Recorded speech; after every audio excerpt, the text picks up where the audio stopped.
Thank you very much. Good morning, everyone. The March 10th, 2023 regularly scheduled meeting of the Neighborhoods, Education, Civil Rights, and Culture Committee will come to order. It's 9:31 a.m. I'm Tammy Morales, Chair of the committee. Will the clerk please call the roll? Councilmember Lewis. Present. Councilmember Nelson.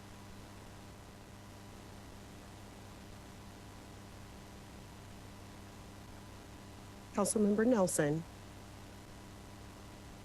Let's come back to her. Okay. Councilmember Strauss. Present. Chair Morales. Present? There are Councilmember Nelson.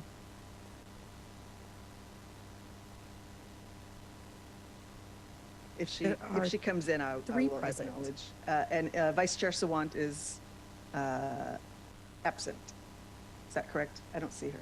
I do not see her, no. Okay. Okay, thank you very much. If there's no objection, today's agenda will be adopted.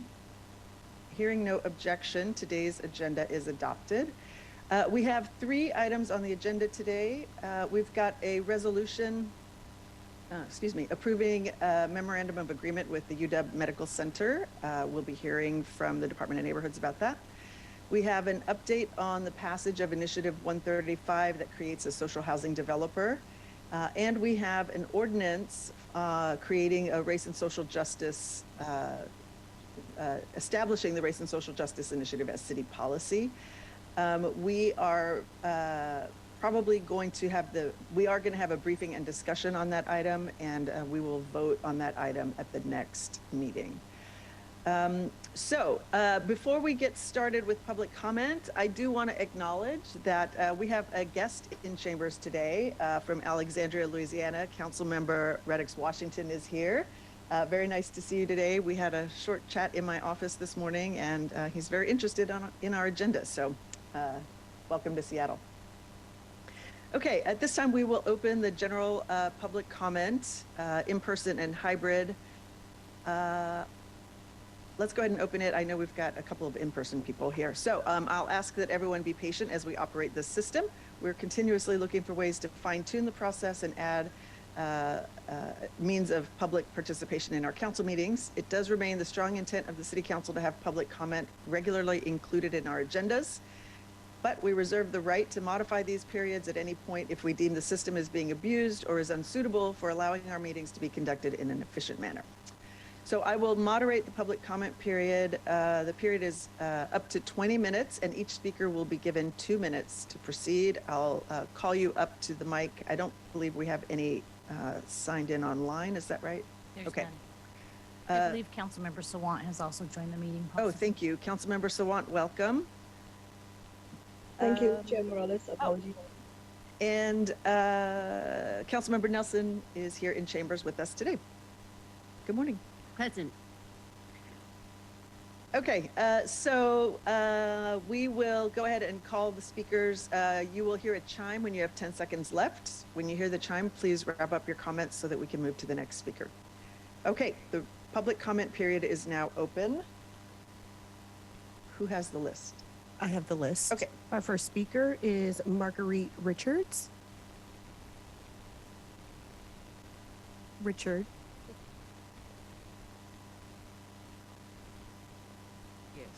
My last name is Richard, and I do that on purpose because people like to say Richard's son. I don't have any sons. But anyway, let me get to the point. The point is race and social justice. You see what color I am? Did you see what color Tyree Nichols was? Look, civil rights is dead, and you should know it permanently by what you did when you were with the Human Rights Commission. We're still being disrespected. We're not being treated fairly. We still have to attack racism and discrimination, and you want to attach something on to a dead in the water committee. Ever since I've been living here, civil rights has been dead in the water. I don't care how many of us died and sacrificed for it.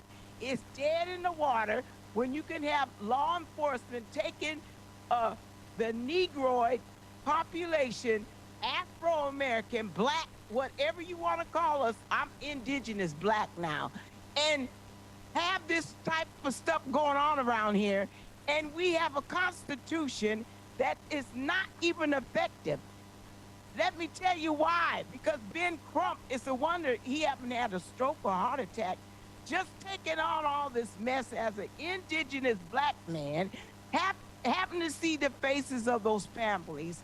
He has chosen to represent, because many are called, but few are chosen.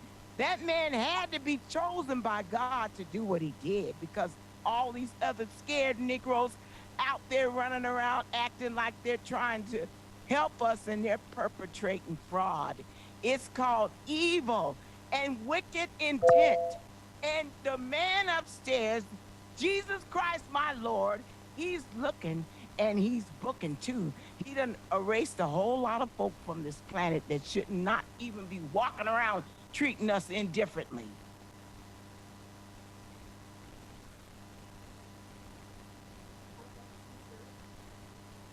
Our next speaker is Azani Smith.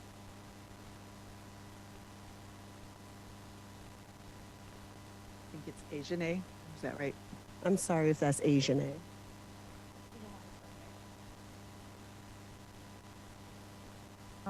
Hello. How are you guys doing today? I just have to speak about the Civil Rights Office due to the fact that I've been helping my aunt with her process with her Civil Rights Office case that she had, because she was here in City Hall and her and Honorable Michael Beasley were racially profiled.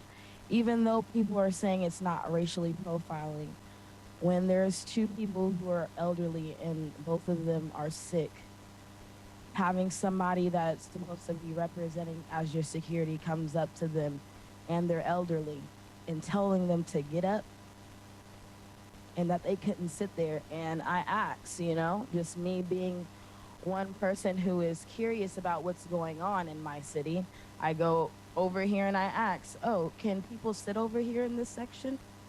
Oh, this is a public place.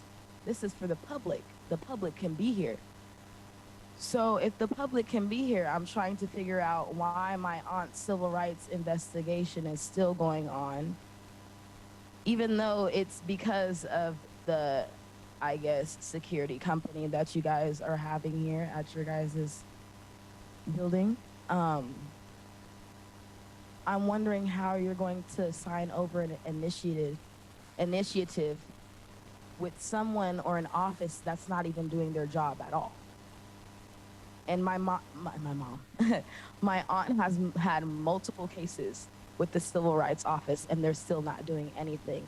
So I'm kind of worried right now on if anything's going to be getting done, if you're going to just sign something over to an office that's not doing their job, in my opinion. Because if it's civil and it's civil rights, you guys are supposed to be protecting the people, and you guys are supposed to be helping the people get justice. But if my aunt has never had any justice at all in any of her cases, that's a problem. Thank you. Bye. Thank you very much. We have no other public commenters, so I'm going to go ahead and close the public comment period. Okay, let's move on to the agenda. Alexis, will you please read item 1 into the record?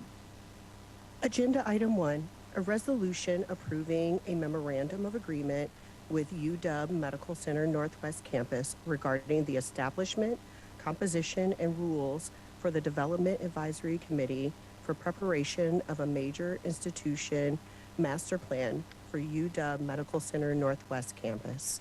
Briefing, discussion, and possible vote. Thank you very much. Okay, we've got folks from the Department of Neighborhoods here. Dipti Garg and Sarah Belts, if y'all, and Julie Blakesley from the University of Washington. All of our presenters are online today, so I will hand it off to you to take it away. Hi, good morning. I'm Sarah Bells with the Department of Neighborhoods. Hi, I'm Dipti Garg with the Department of Neighborhoods. And we just have a short presentation to run through for that committee this morning that pertains to Resolution 32088, which would establish a development advisory committee for UW Medical Center Northwest Campus's major institution master planning process. So without further ado, I will move into the presentation. So just as a little bit of context setting, there are 13 organizations within the city of Seattle that are established or defined as major institutions under the Seattle Municipal Code. And one of those is the University of Washington Medical Center's Northwest Campus, which was previously commonly known as Northwest Hospital. Sorry, our PowerPoint's been a little slow to advance here. There we go. And there's a map just showing the location of the campus up in North Seattle. It's sort of roughly bounded by Aurora Avenue to the west, Interstate 5's a little bit to the east, Holler Lake is to the north.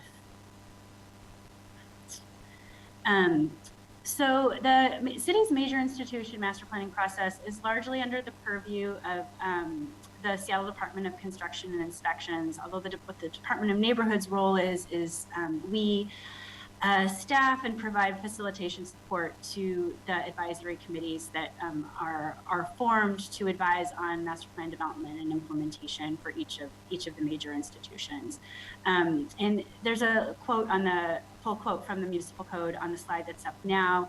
I'm just sort of describing the overall intent of the city's major institution master plan or MIP process, which is to balance the needs of major institutions to develop facilities for the provision of healthcare or educational services with the need to minimize the impact of institution development on surrounding neighborhoods. So as I mentioned, DON's role in the MIP process is to staff and facilitate the advisory committees for each of the city's 13 major institutions. In addition, SDCI and SDOT also provide technical support to those committees. There's two types of advisory committees that we staff for major institutions, and major institutions that are actively involved in the preparation of new major institution master plans have what we call development advisory committees, and institutions that have existing master plans that they're engaged in implementing have what the code refers to as implementation advisory committees. Oops, sorry. Back more. There we go. So today what we're here to speak about is the Development Advisory Committee for UW Medical Center's Northwest Campus.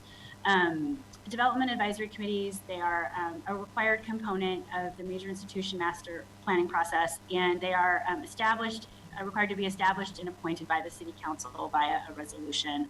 And the average duration for a Development Advisory Committee is generally about 2 years. Once a new MIMP is approved for a major institution, the Development Advisory Committee then transitions into an implementation advisory committee. And implementation advisory committees are, those members are appointed by the DON directors, and they meet less frequently since their role is generally monitoring compliance with adopted MIMPs. They tend to meet, some of them meet multiple times a year, but many just meet once a year just to sort of track progress toward implementation of the adopted master plan. So I guess just give a little bit of context of what is involved in forming a development advisory committee.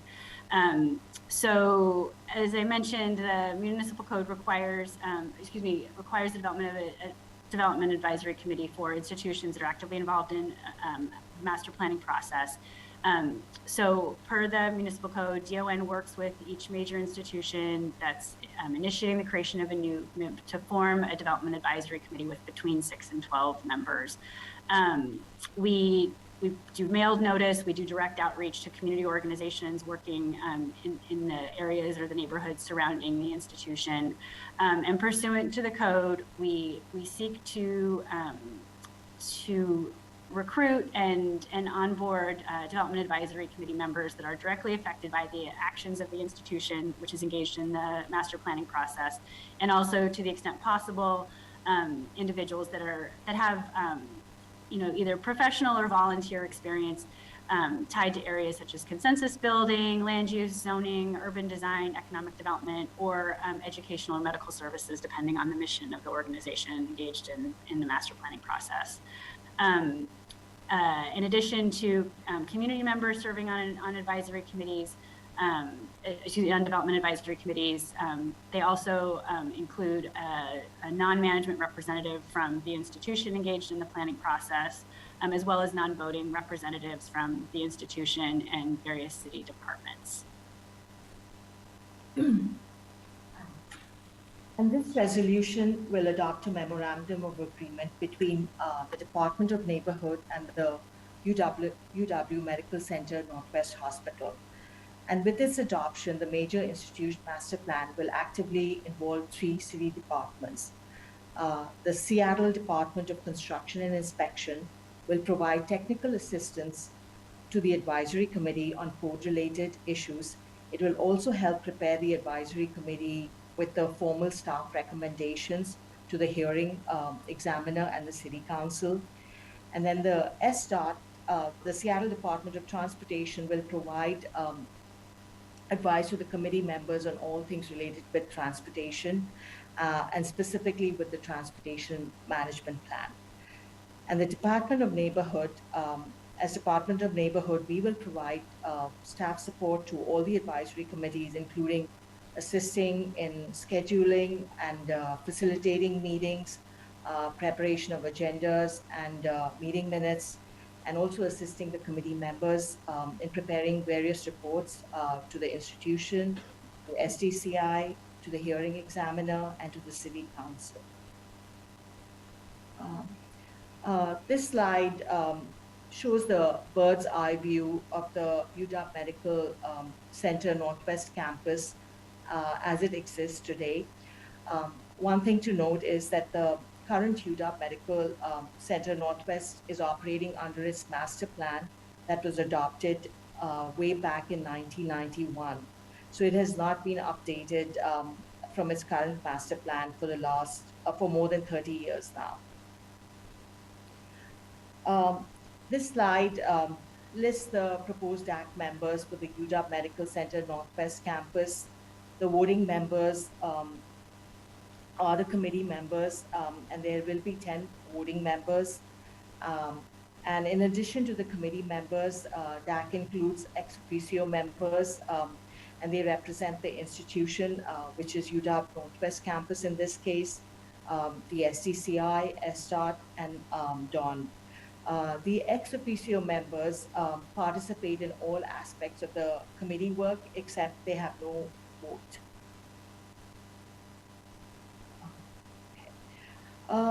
The DAC will have several deliverables through this whole master planning process.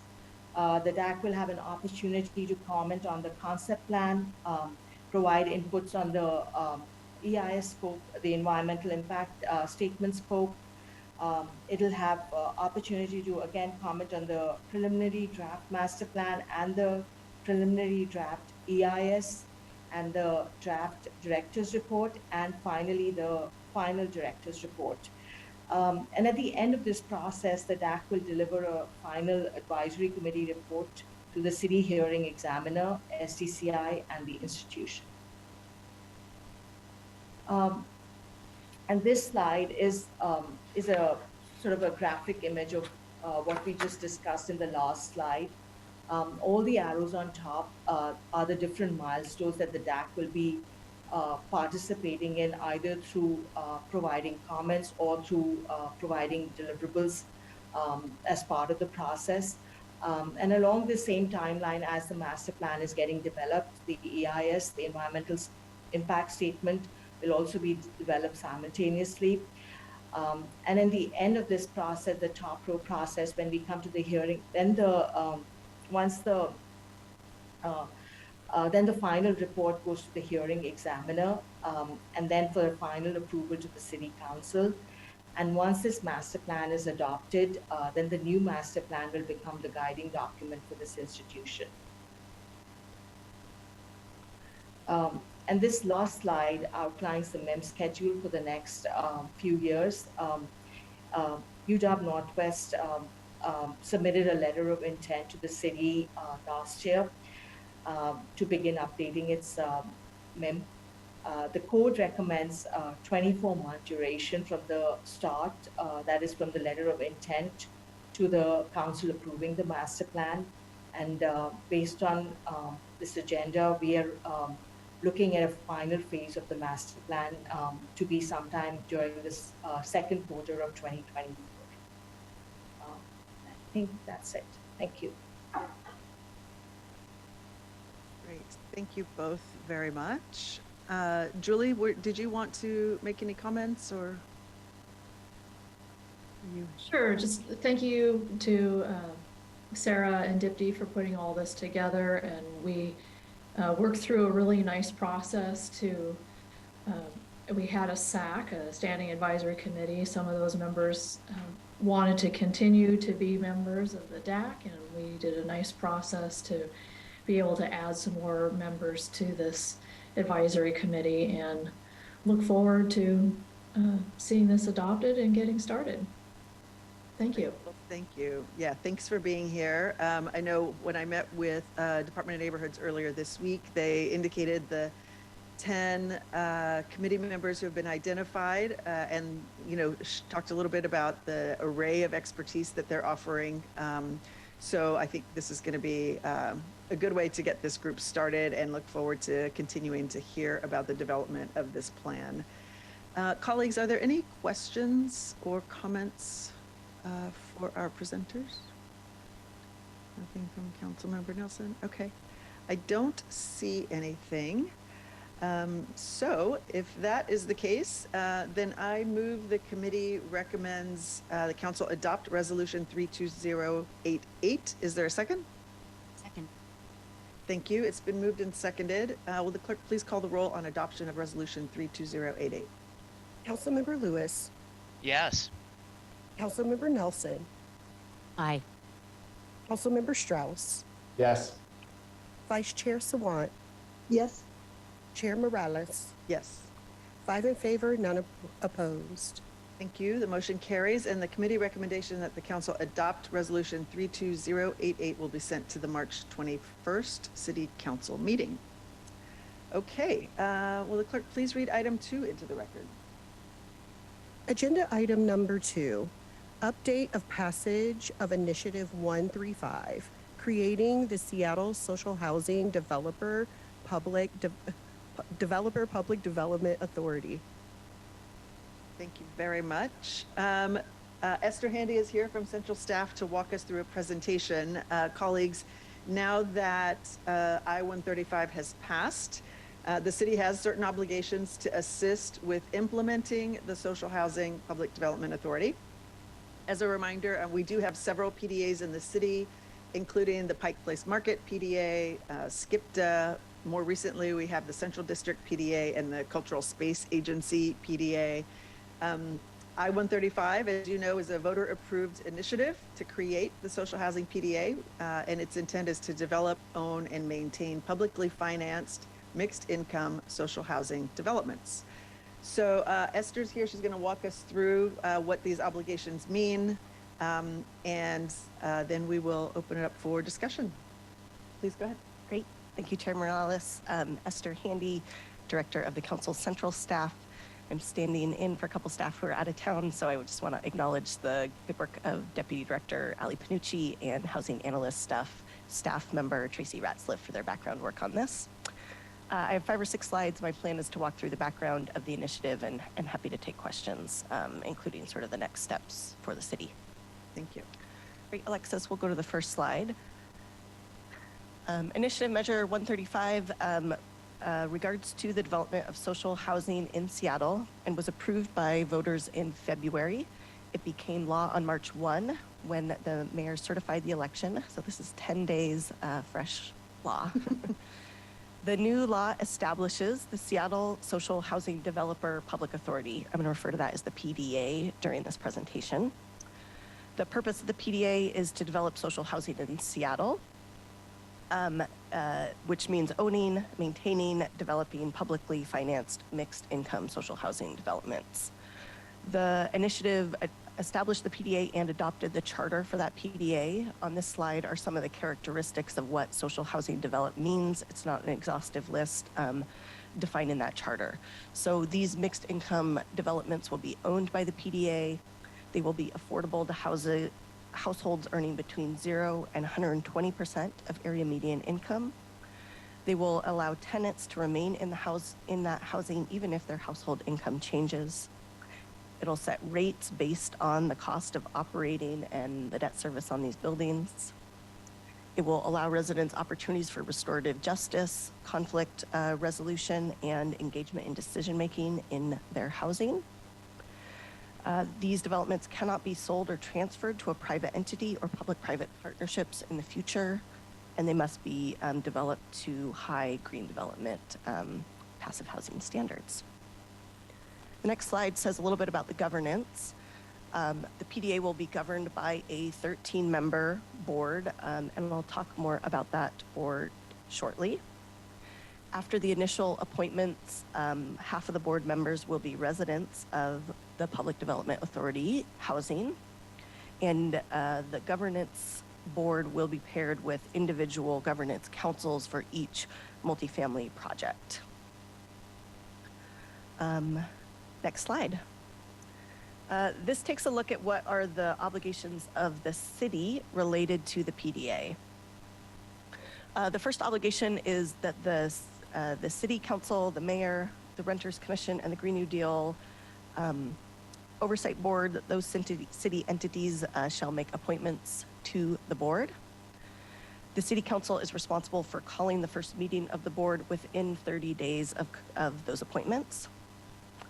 The city has a requirement to fund the salaries of the chief executive and chief financial officers for 18 months, including and must offer limited in-kind support for things like initial office space, supplies, insurance and bonding, legal services, and that includes the hiring and retaining of these first 2 staff members. Additional city funding is required but not prohibited. And then finally, the city, per this new law, is required to conduct a feasibility study whenever considering the sale or the gift of public land. There is current city policy about surplus properties that is defined in Resolution 31829 and 31837. Those policies do require the prioritization of affordable housing. It is my understanding that these disposition policies will be picked up in the Finance and Housing Committee this summer in order to add the new requirements from Initiative 35 that a feasibility study for social housing be conducted as part of those processes. Great, I'm going to say just a little bit more about the initial board appointments because that's the first action that the city must take. So the Seattle Renters Commission is responsible for appointing the majority of the board. And this slide indicates some of the requirements for their seats that include somebody who has experienced housing instability, someone who has experienced financial eviction, and someone who is displaced, along with a range of incomes that will be served by the PDA must be present in those 7 seats. The other 6 seats are appointed by the MLK Labor Council, El Centro de la Raza, the City Council, the Mayor, and the Green New Deal Oversight Board. This body, the City Council, is responsible for the appointment of 2 positions. And per the initiative, a combination of the council and mayor appointments must include someone with expertise in public financing, urban planning, and a nonprofit housing development. All 13 appointments will be filed with the Office of the City Clerk, but only the 2 council appointments will be confirmed by the council. And my last slide here shows the estimated timeline for these actions. Per my conversation with your office, Chair Morales, my understanding is that the 2 city council appointments will come to this committee on April 14th for discussion, and they would go to the full council on April 25. April 30 is the 60-day deadline for all appointment packets for all 13 seats to be filed with the city clerk. And then no later than May 30th, the city council will call the first meeting of the PDA board. There will be some future actions, like I just mentioned, this summer, an evaluation of the city's property disposition properties, and then funding the salary and benefits of the CEO and CFO for 18 months. One final note on that funding piece, there is a provision in the city charter, Article 4, Section 1F, relates to the adoption of initiative measures. And it says that if a measure contemplates expenditures that are not included in the current budget, those expenditures above $20,000 shall not be lawful until after the next succeeding budget shall take effect. As I said, this law is only 10 days old, so there's a lot more conversation amongst the city family about implementation. But in broad strokes, what it likely means is that the timeline will focus on appointing the PDA board, standing up the entity with in-kind support from the city, and allocating the required resources in the 2024 budget. That's the end of my overview, and happy to take questions.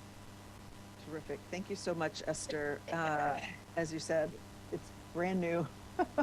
We are working on getting this board set up. I will let folks know that I am convening a task force of the appointing entities today to review the job description. They'll be meeting, the plan is for them to be meeting weekly until we get the recommendations, which, as Esther said, will come before this committee. Any questions from my colleagues about this process? What to expect? I am not seeing any hands. That was very thorough, Esther. Oh, yes. So is there an outreach plan to solicit nominations or recommendations? For the two council seats, do you mean? Well, for the makeup of the advisory. So each of the other appointing entities that Esther mentioned, the Renters Commission, El Centro, they all have their own application process. I do not yet know what their processes are going to be, but we will, that's part of what this task force will be talking about is, what we need to do first is review the job description for these boards for these positions. Because this is effectively a development entity, we want to understand the skills that the board is going to need in order to oversee the agency once it's created. So that's the first conversation to be having. Might be an outreach just to get the word out. Right. So, yeah, so more to come. And I will be sure during council briefings every week to sort of update on what's happening with that and make sure that folks stay in the loop. Thank you for the question, Councilmember Nelson. Any other questions? Okay, I'm not seeing any. Esther, thank you very much. I know we have a lot of things to dig through, and we'll just make sure we're being as clear as possible about what we understand as we move through it. That sounds great. Our team is at the ready to help implement this initiative and work with the council to answer those questions. Great. Thank you very much. Okay. Alexis, will you please read item 3 into the record?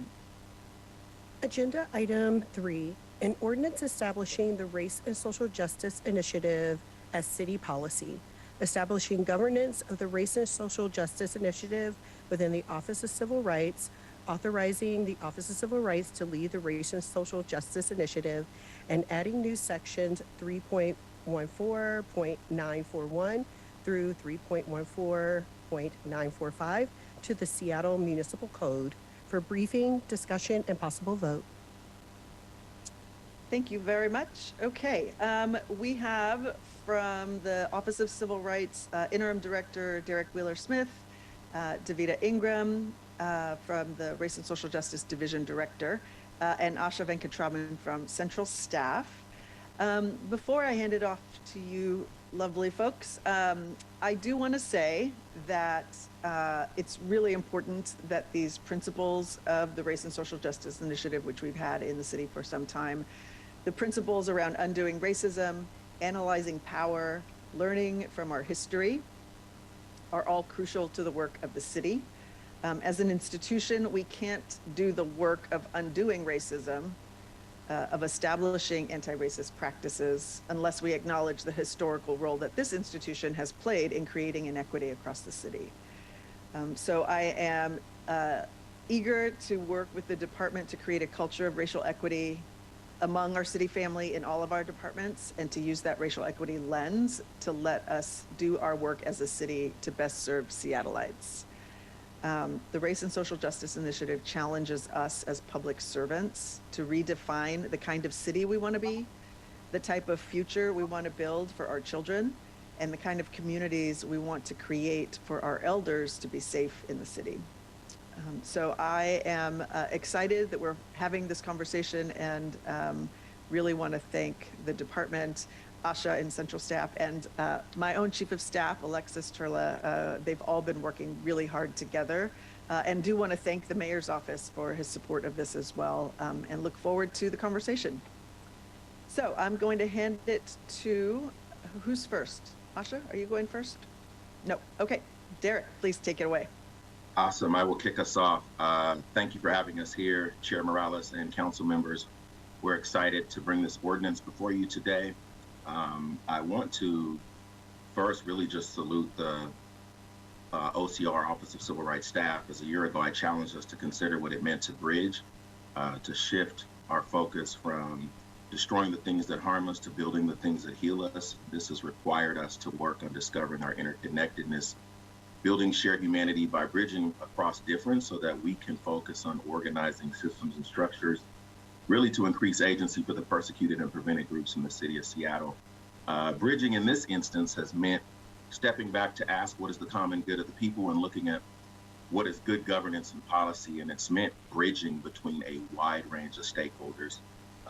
Across my life, at least, of conversation, I've seen that wisdom and wholeness emerge in moments like ours when we have to hold this seemingly opposing reality and creative tension of interplay in terms of power and frailty, pain and hope, beauty and brokenness, mystery and conviction, calm and fierceness. And so we want to recognize that there's always buildup before breakthrough. And so it's so important to acknowledge the immense amount of work that's gone into this ordinance by folks whose names will not be called out in this space. Folks who I would say were more committed to planting seeds than harvesting crops. Thank you to Mayor Harrell for his support of this ordinance. Grateful for Councilmember Morales and her office, Asha and central staff, the many folks who make up the network for getting us to this point. So I'm going to step aside and make way for our fantastic Race and Social Justice Director, Davita Ingram, who will share with you a bit more on why this ordinance is important. Good morning, everyone. Good morning, Council.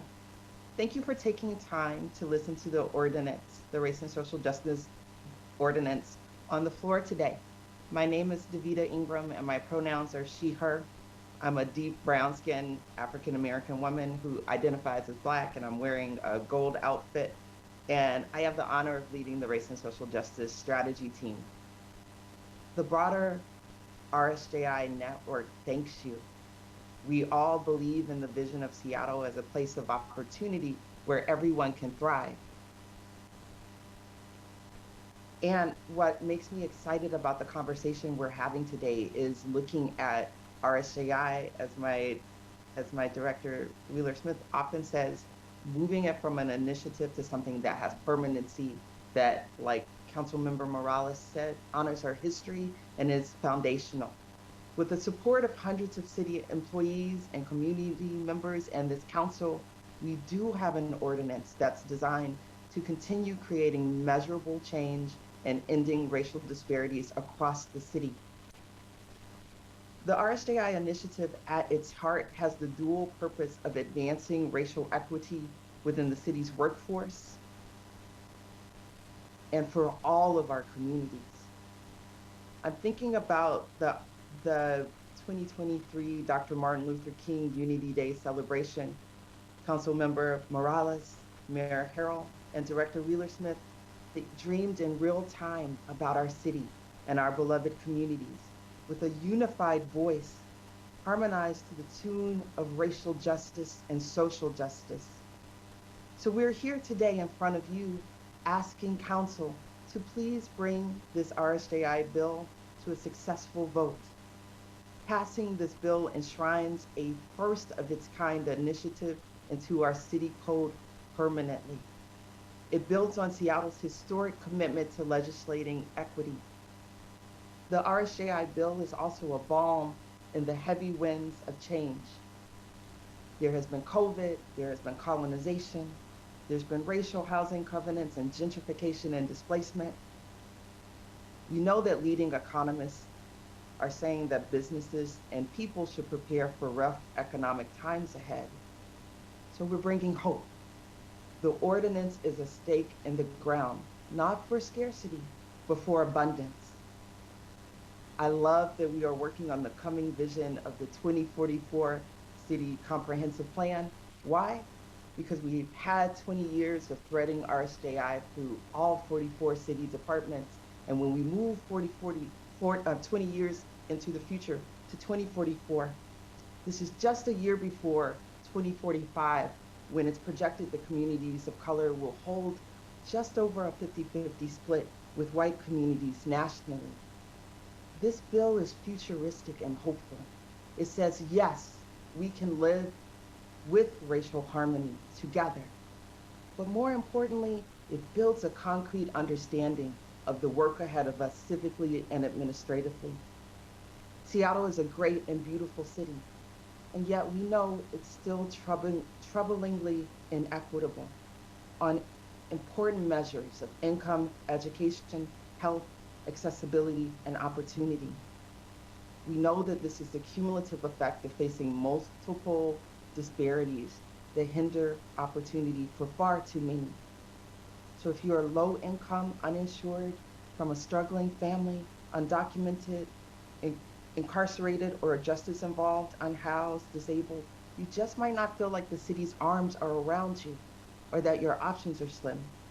So just to wrap it up, we know it doesn't have to be this way. We know Seattle will be at its best when people of all colors can stand together in spaces of love, unity, belonging, and healing together. I think we all can agree that Seattle should be a great place to live, and is. And it can be better when we endeavor to absolutely require racial justice and social justice. The RSJI bill is a blueprint for one Seattle created with an equitable vision. It does have backbone where our wishbone is. So thank you on behalf of my colleagues, your employees, and our beloved communities for taking an important step forward to make Seattle a racially equitable city. And thank you to Asha for explaining more about what's in the law. Thank you very much, Davida. That was great. Very excited to be moving this conversation forward. Asha, please, let's talk about the bill. All right. Good morning, Chair Morales and council members. Give me just a moment to share my screen here so I can pull up the PowerPoint.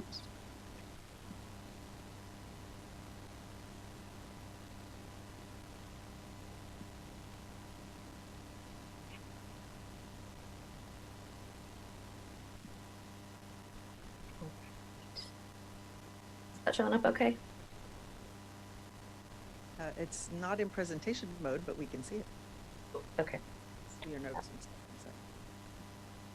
All right. There we go. Good morning. So I will be taking us through an overview of Council Bill 120525. I'll go through some of the background, what the bill's intent and the elements are, talk about some next steps, and then I'm happy to answer any questions that anyone has. So to start, RSJI officially began at the city back in 2004 as a citywide effort to eliminate racial disparities and achieve racial equity in Seattle. Since that time, mayors across administrations have issued a variety of executive orders that relate to RSJI work and how RSJI work will move in their administrations. Back a couple years ago, the council adopted Resolution 31164, which also affirmed RSJI work. But one of the reasons that the discussion around permanency of the initiative as an ordinance came up was because executive orders don't necessarily translate across electoral administrations. Resolutions can be non-binding across councils, and so there was no permanent place where the initiative actually lived in the way that this ordinance would codify this into the Seattle Municipal Code. There's been a lot of years of work on this, both in the RSJI network more broadly, as well as within the actual city process here. And one of the steps towards moving towards an ordinance was the result of a racial equity toolkit that SOCR did starting back, I think, in 2017. Those recommendations came out in 2019. And the idea there was to figure out how to minimize political influence and strengthen SOCR's ability to fulfill its mission. After those report recommendations came out, the Councilmember Morales and the council more widely adopted statement of legislative intent to review those recommendations and see what was actually ready to be implemented. And one of the recommendations coming out of that work group was passage of an ordinance to codify RSJI permanently. So the intent of Council Bill 120, that should say 525, apologies, is to codify SOCR's authority to set foundational practices and principle within existing RSJI practice and do that citywide. And so since the beginning of the initiative, RSJI has been cited within SOCR, but this ordinance would both make sure that that is codified permanently, both its placement within SOCR, as well as giving SOCR the authority to set those RSJI principles and practices for departments citywide. The idea of this ordinance was not to specifically and strictly dictate how each of the departments did their work when it comes to RSJI, but to set the foundation, to set the floor of what RSJI meant, what it currently means, and setting a floor upon which departments can build their analysis according to their own lines of work and lines of business, but making sure that the city is using a shared analysis when it comes to understanding how race and social justice principles should be implemented. So there are a couple elements as a part of this bill. First, as I mentioned, it establishes RSJI within SOCR and gives SOCR the authority to lead the initiative. It directs departments citywide to support internal staff, racial equity, and social justice groups. So groups that are doing work within their departments to shift culture and move towards a place where race and social justice principles are part of everyday work. It authorizes SOCR to develop guidance for those internal teams so that they are providing foundational practices and framework, as well as direction about how to allocate budgeting for these internal groups. It gives SOCR the authority to partner with other departments to define what foundational trainings are and to figure out how to prioritize employee time for those trainings. And lastly, it would charge SOCR in partnership with the council and the mayor to celebrate exemplary RSJI practices from departments or employees. Last element of the ordinance, which is not going to be codified in the Seattle Municipal Code, but does ask the Seattle Department of Human Resources to come back to the council with a plan and a timeline to figure out how to address issues of position classifications and civil service exemptions as related to race and social justice work. More broadly, SDHR, and I think the city in general has been talking about the issues that have come up around classification, how positions are classified and defined, and what civil service exemption looks like. Our classification system is a couple decades old, and so there's already ongoing work discussing how to address that issue. And so this ask would simply ask SDHR to consider how it would go about accounting for race and social justice considerations while they're doing that ongoing work. And the ask is not for them to actually do that work, but to provide council with a plan for how they would approach it. And so the idea is for that report to come back to council by the end of the year, so December 31st of this year. If you all, I guess, did I skip a slide? Yes, I skipped a bunch of slides, I'm sorry. Here we are. And so there aren't a lot of amendments to this bill. Proposed Amendment 1, which you'll see on your agenda, is primarily editorial and technical. It just corrects some language in the recitals for clarity and for accuracy, inserts a missing word here or there, makes a couple editorial changes. So if you have any questions about that, I'm happy to answer them. And then if it was voted out of committee today, this would move to full council, not next Tuesday, but the Tuesday after.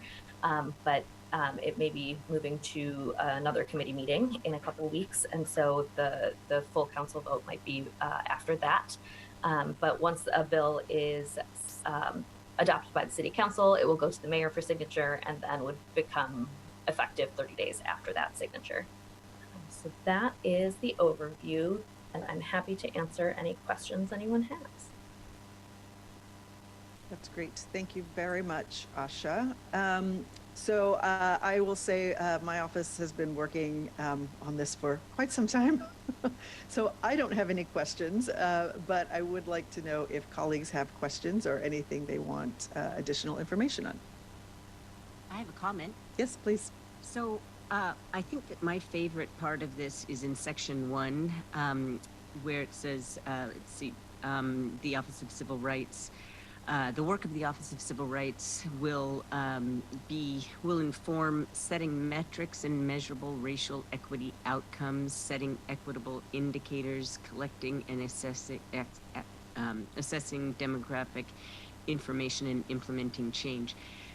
This is the crucial. To me, this is so crucial because we have to know if what we're doing is having a real life benefit. And so I'm really looking forward to seeing that work. I'm not going to say is there a timeline or anything, but I'll be looking forward to that product. And if you know when that could be done, that would be great. But I think that is a crucial piece of this legislation, and I am looking forward to supporting it. Thank you. Yeah, I don't know if there's a timeline. Does the department or Asha, is there specific information in the bill about timelines for reporting back? There aren't specific timelines in the bill, but I do know that setting sort of racial equity outcomes and metrics is ongoing work that the department and RSJI, the network in general, has been doing for many years. And it is, I don't think that they exist across the board for every single issue that the city looks at. And SOCR, please feel free to correct me. But they do exist, I think, as racial equity indicators in some areas. Any other comments or questions? Okay, I think what we'll do is go ahead and move this technical amendment and get that onto the bill. And then I do understand that there's a couple more things we need to review before final passage. So if there's no objection, I will move that the committee recommend passage of Council Bill 120525. Is there a second? Second. Thank you. It's moved and seconded. There is the one proposed technical amendment. So I'm going to move that Council Bill 120525 as presented on Amendment 1 be adopted. Is there a second for that? Second. Thank you. It's been moved and seconded to adopt Amendment 1. Are there any comments on the amendment? Not seeing any. Will the clerk please call the roll on the adoption of Amendment 1? Councilmember Lewis. Yes. Councilmember Nelson. Aye. Councilmember Strauss. Yes. Vice Chair Sawant. Yes. Chair Morales. Yes. 5 in favor, none opposed. The motion carries and Amendment 1 is adopted. So we do have the amended bill before the committee. But as Asha mentioned, we do have a couple more things that we realize we need to review. So I am going to hold the bill at this point. We will bring it back at the March 24th meeting for a vote at that time, and look forward to getting this going. I know everybody's been working really hard on it, and really want to thank the department and thank central staff, Asha, who's been a real champion on helping us get through this. So thank you all very much. We will see you next meeting. If there are no other comments or questions from colleagues, thank you very much. Okay, then this concludes the March 10th, 2023 meeting of the Neighborhoods Education, Civil Rights and Culture Committee. Our next scheduled meeting is March 24th. Thank you, everybody, for attending. It is 10:25 and we're adjourned. Thank you.